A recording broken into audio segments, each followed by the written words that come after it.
तो यहाँ पे क्वेश्चन क्या कर रहा है, पहले हम लोग ये देखते हैं। क्वेश्चन कर रहा है the value of a precious stone exactly proportional to the square of its weights. If such a stone of worth is 9 broken into 3 pieces whose weight are in the ratio 3:4:2, then find the loss current due to breakage of the stone. तो देखिए सबसे पहले question को समझेंगे हम लोग। एक stone ले लेते हैं, ठीक है, एक स्टोन हो गया,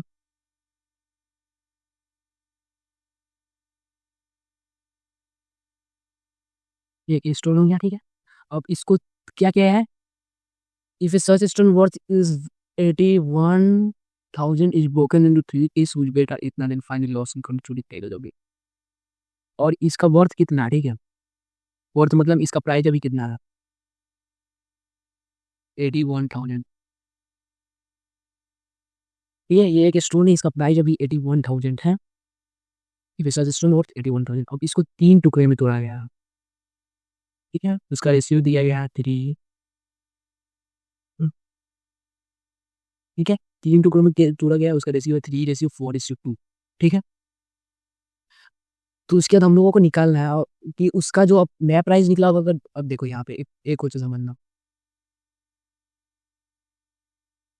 इसको जब हम 3 टुकड़े में तोड़े हैं 3:4:2, तो उसका न्यू प्राइस निकला होगा, सॉरी सॉरी सॉरी, जब उसको हम 3 टुकड़े में तोड़े हैं 3:4:2, उसका न्यू प्राइस निकला होगा, न्यू प्राइस, नया प्राइस। जब स्टोन, तो भाई जब देखो स्टोन जो पूरा मोटा था, नॉर्मल था, तो उसका प्राइस है 81,000, लेकिन हम लोग उसको 3 हिस्से में टूटे, तो इसका कुछ अलग प्राइस होगा, इसका कुछ अलग प्राइस होगा, इसका कुछ अलग प्राइस होगा, और ये तीनों का मिलके एक नया प्राइस बना होगा। और हम लोगों को निकालना है ये दोनों, यानी ये जो प्राइस है, इसी ये नया प्राइस निकला होगा, तो लॉस कितना का हुआ। भाई स्टोन का दाम तो इतना है, लेकिन नया प्राइस कुछ और निकला, तो लॉस कितना का हुआ, ये हम लोगों को निकालना है, ठीक है। तो लेट्स फाइंड, तो चलो फाइंड करते हैं। सबसे पहले लोगो हट गया, अरे वाह। तो फाइंड करते हैं लॉस कितना निकला। तो यहाँ पे हम लोग क्या करते हैं, सबसे पहले हम लोगों को फॉर्मूला तैयार करना होगा। तो देखो सबसे पहले फॉर्मूला तैयार करना होगा, इस क्वेश्चन को बनाने का ये ट्रिक है। देखो क्वेश्चन क्या दे रहा है, यहीं से फॉर्मूला तैयार कर लेते हैं हम लोगों को। Value of a precious stone directly proportional to the square of its base. इसका जो वैल्यू, यानी वैल्यू मतलब इसका जो कॉस्ट है, ये डायरेक्टली प्रोपोर्शनल है इसके square of its weight. Weight मतलब मास, हम लोग ले लेते हैं मास के इक्वल है, ठीक है। अब यहाँ पे डायरेक्टली प्रोपोर्शन है, तो प्रोपोर्शन को हटाने के लिए एक कांस्टेंट रेशियो मानना होगा, जिसको जो कि हम लोग मानते हैं।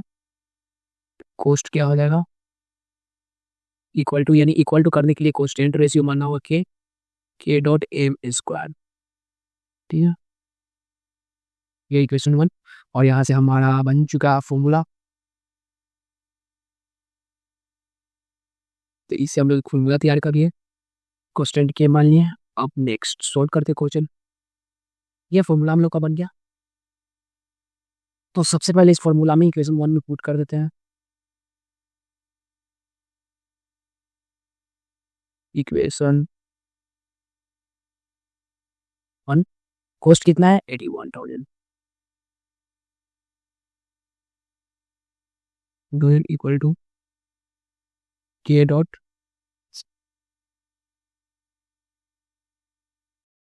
के डॉट, और मास इसका कितना है, तो मास देखो कैसे पता होगा, सॉरी सॉरी नेक्स्ट पेज में आना होगा। इसका मास कितना है, तो हम लोगों को सबसे पहले वाला मास चाहिए, तो यहाँ से देख लेते हैं मास कितना है। देखो नया कितना निकला 3:4:2। अगर ये हम रेशियो को एक्स मान ले, ठीक है, इस सारे रेशियो को एक्स मान ले, डेट मीन्स ये 3x हो जाएगा, ये 4x हो जाएगा, ये 2x आ जाएगा। तो यानी पहले का मास कितना था, 43729x, 9x, यानी ये स्टोन कितना था, स्टोन 9x शीशा का था, और इसको तोड़ तोड़ के क्या चीज में बनाया गया, 3x में तोड़ा गया, 4x में तोड़ा गया, 2x में तोड़ा गया, ठीक है। तो 9x, तो नेक्स्ट पेज में आते हैं, के डॉट, और मास कितना है 9x, क्या है कि ये पहले वाला प्राइस स्टोन के टूटने से पहले था। मास कितना है 9x, देन 9x का स्क्वायर, यहाँ पे क्या हो जाएगा, sorry sorry,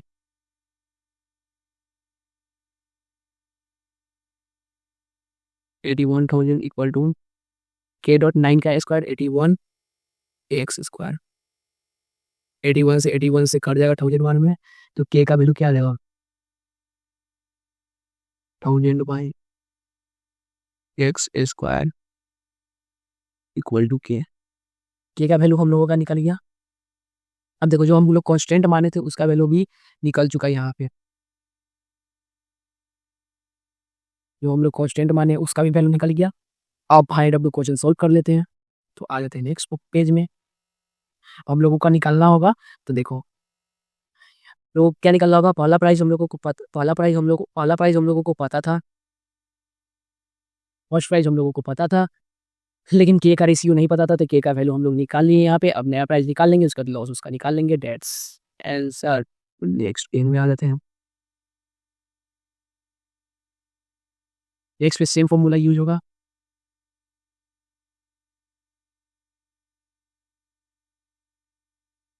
coast equal to के डॉट एम स्क्वायर। कोस्ट कितना है? कोस्ट हम लोगों को पता नहीं है,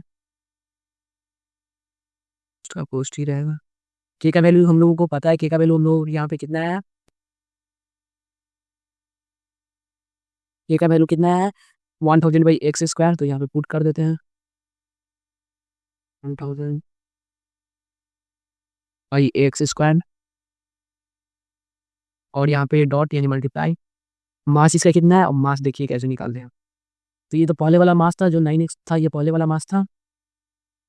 और इससे पहले वाला मास कितना था? 3x plus 4x plus 2x। जो नया मास निकला हुआ तो ये ना है 3x plus 2x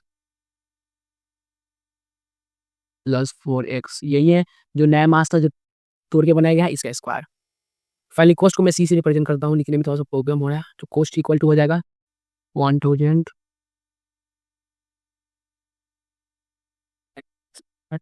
into 9x square 4x square plus 16x square. कितना हो जाएगा? 9 4 13 और 13 6,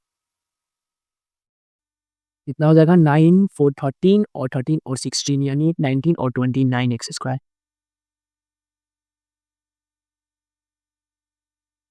फाइनली ये मास निकल गया 29x स्क्वायर, और यहाँ से एक्स स्क्वायर से एक्स स्क्वायर कट जाएगा, यानी कॉस्ट कितना आ गया? 29 0 0 0।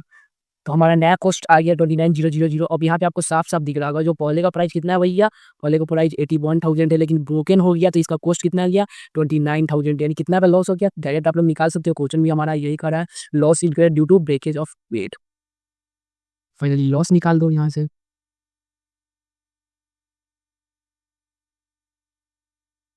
लॉस कितना हुआ due to breakage of weight? भाई यहाँ पे मैं नहीं लिख रहा हूँ क्योंकि थोड़ा सा प्रॉब्लम हो रहा है, माउस लिखने में नहीं बन रहा है। लॉस कितना हुआ? 81 माइनस 29,000 0 0 0 2, यानी 52,000 का लॉस हो गया। यानी आप लोग देख सकते हैं स्टोन को टूटने से 52,000 का लॉस हो गया। So this is answer and thanks for watching.